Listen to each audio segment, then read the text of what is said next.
actually speaking, Krishna and Arjun are not separate. Arjun is the illusioned and confused mind. Krishna is the center of that mind. That is the relationship between Krishna and Arjun. Krishna is the heart of Arjun. That within you, which already knows, is Krishna.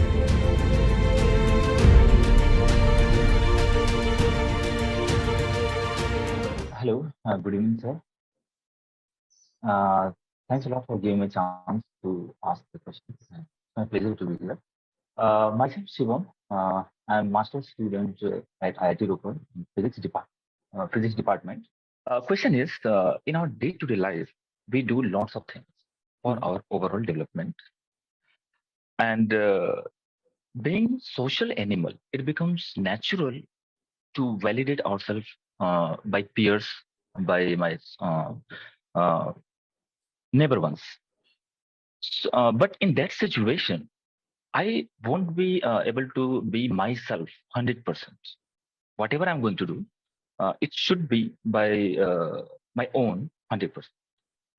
But at the same time, social validation becomes necessary. So what should I do? Although I know that I'm doing uh, whatever I'm doing is okay, but still I need social validation. So should I go for social validation without taking care of? I won't be able to be myself 100%. When you say social validation, Yeah. exactly whose validation? Like any, I can take any example. Like I'm going to do anything. I mean, people would react to my task, to my work. That you are I said whose validation? Which people? my peers who know me better. They may be my family. They may be my friends. They may be. How valuable are your peers? What kind of respect do they deserve? Depends. Please be honest. Sir, it depends on the person. No, I'm talking of the person. Keep aside dependencies. I'm talking of the person whose validation you seek. How high is that person? How valuable, how worthy is that person?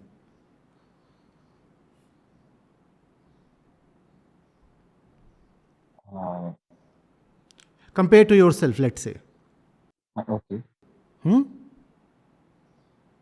If that person is your peer, chances are he or she is almost like you when it comes to the level of consciousness, right? So, what's the point in seeking validation now? Whose validation are you seeking? Sir, maybe he is a person who is senior enough than me. Are you getting what I'm trying to point at? When you ask someone to validate your position or your worth, that person, first of all, must have some position and some worth, right? Otherwise, he is in no position to validate. I want to learn tennis. And I play my backhand a certain way. And I find it's frequently crashing into the net. Now, will I just go to the nearest grocery shop and ask the person at the counter to correct or validate my backhand? Now, imagine me standing at the grocer's and displaying my backhand to that person. And that person has a cauliflower in one hand and tomato ketchup in the other.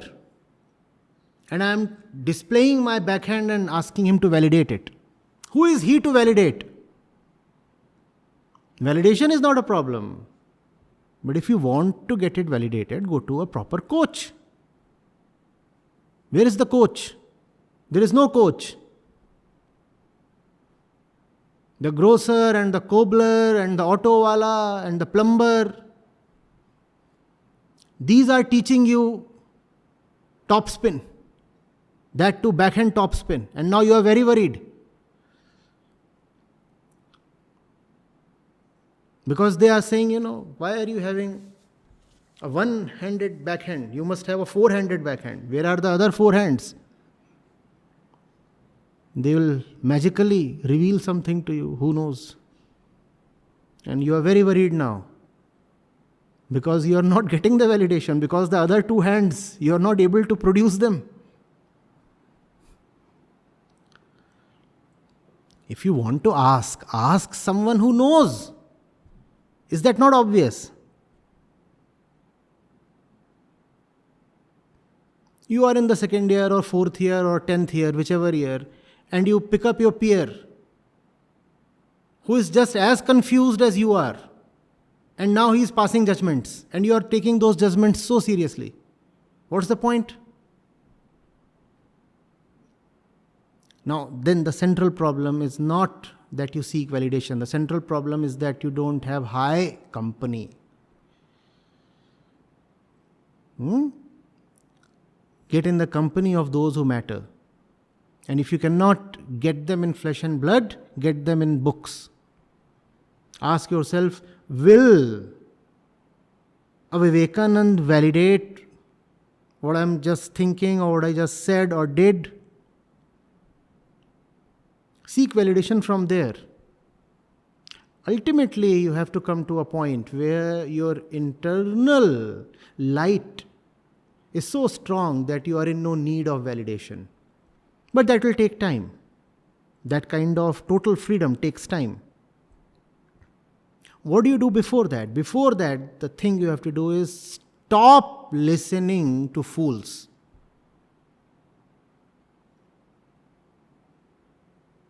And get in the company of some worthy people, living or dead.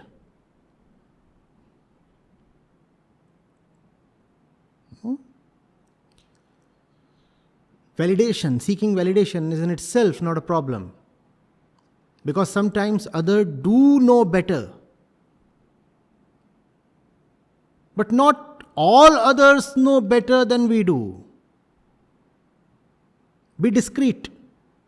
And at the same time, I am not saying that all your friends are idiots.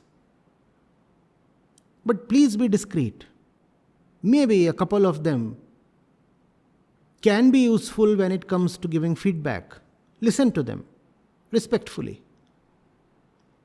But any Tom, Dick and Harry comes and looks into your eyes and says, "Oh, you are nobody," and you start feeling down and inferior. Makes no sense, does it? But that's the thing about validation. You are in a party and people, the janta starts laughing at you. You don't even bother to see exactly who is laughing. That chorus, that collective laughter is enough to quell your spirit.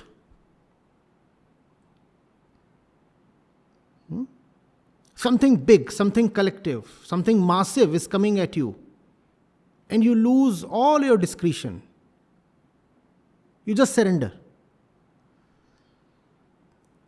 Equally, 10 people start complimenting you, praising you, and you again lose all discretion. You forget to check who these 10 people are.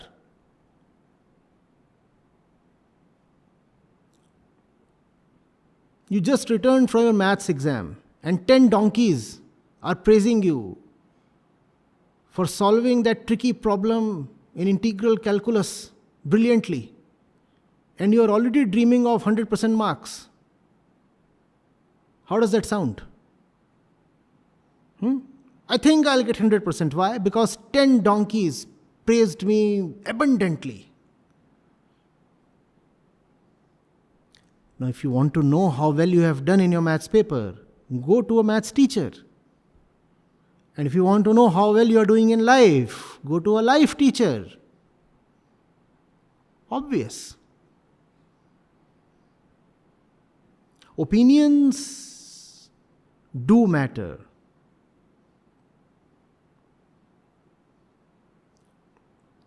But not everybody's opinion matters. Learn to listen and learn to not to listen.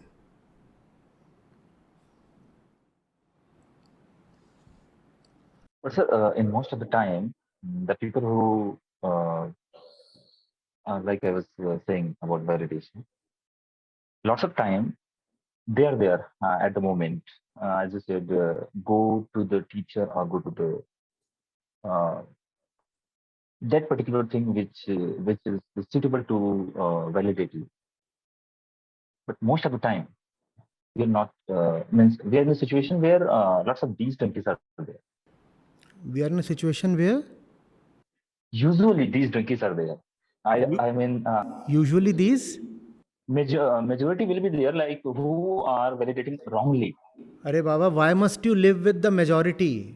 Do you always have to be with 2000 people?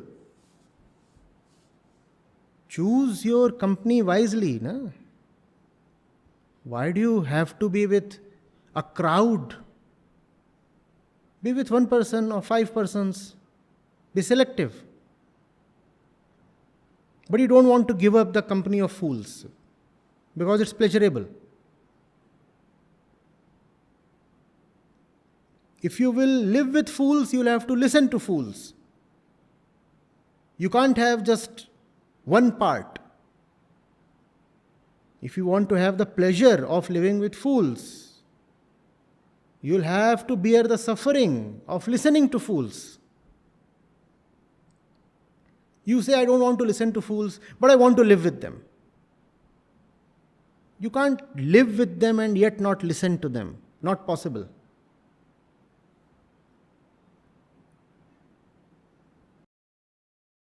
Can I ask one?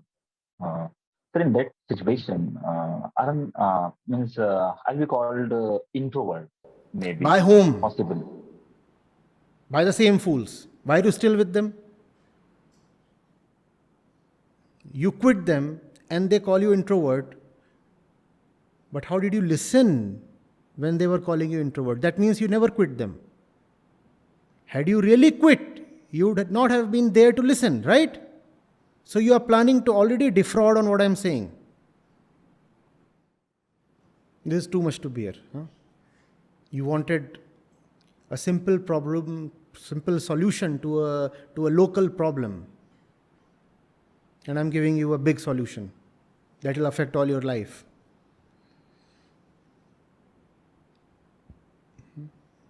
You don't want life itself to be elevated. You just don't want to be negatively affected by others' opinions. That's a small objective you have. That small objective is all right. But even that small thing won't be achieved unless something bigger is changed. And the bigger problem is that there is the self, the little ego within you, that is finding comfort in lazy and wrong company. That ego has to be challenged. In fact, it is not even the people around you that need to be changed. The first thing that needs to change is your internal ego. Because the people didn't come on their own.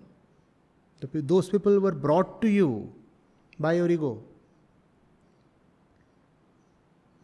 So you'll have to change. Keep the right company. Have ego that is always thirsty for an uprise, for an ascent. Be someone who is always looking for greatness, always looking to learn and be better. And then, accordingly, you will choose your company.